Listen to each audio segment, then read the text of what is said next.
జరగని అభివృద్ధిని తెలంగాణలో కేసీఆర్ చేసి చూపించారని మాజీ మంత్రి జగదీష్ రెడ్డి అన్నారు. సూర్యాపేట జిల్లా కోదాడలో బీఆర్ఎస్ నియోజకవర్గ కార్యకర్తల విస్తృత స్థాయి సమావేశం జరిగింది. ఈ కార్యక్రమానికి ముఖ్య అతిథిగా జగదీష్ రెడ్డి హాజరయ్యారు. కార్యక్రమంలో ఆయన మాట్లాడారు. రైతు బంధు అడిగితే మంత్రి కోటంరెడ్డి చెప్పుతో కొడతామని బెదిరించారని తెలిపారు.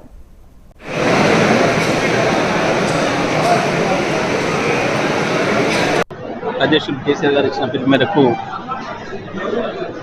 జిల్లాలోని ఉమ్మడి జిల్లా నల్గొండ జిల్లాలోని అన్ని నియోజకవర్గాల వారిగా సమీక్ష సమావేశాలు నిర్వహించుకోవడం జరుగుతూ ఉంది.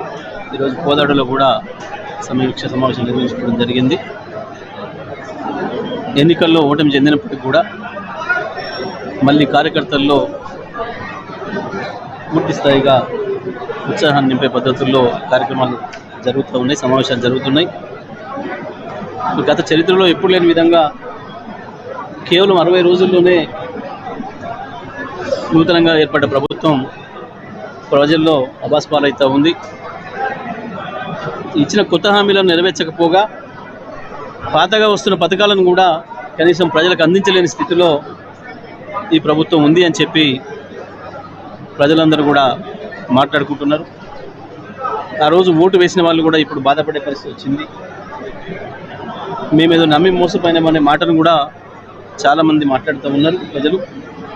మరి కాంగ్రెస్ పార్టీ ప్రభుత్వం తెలుసుకోవాల్సిన అవసరం ఉంది. ఎవరైనా అడిగితే అడిగిన వాళ్ళని చెప్పుతో కొడతామని చెప్పడం, లేదా భౌతిక దాడులు చేయటం,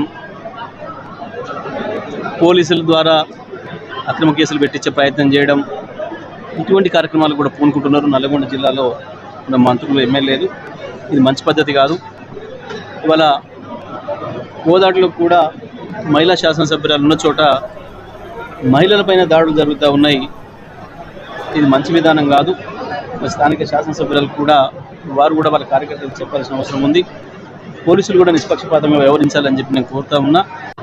అధ్యక్షులు కేసీఆర్ గారు ఇచ్చిన పిలుపు మేరకు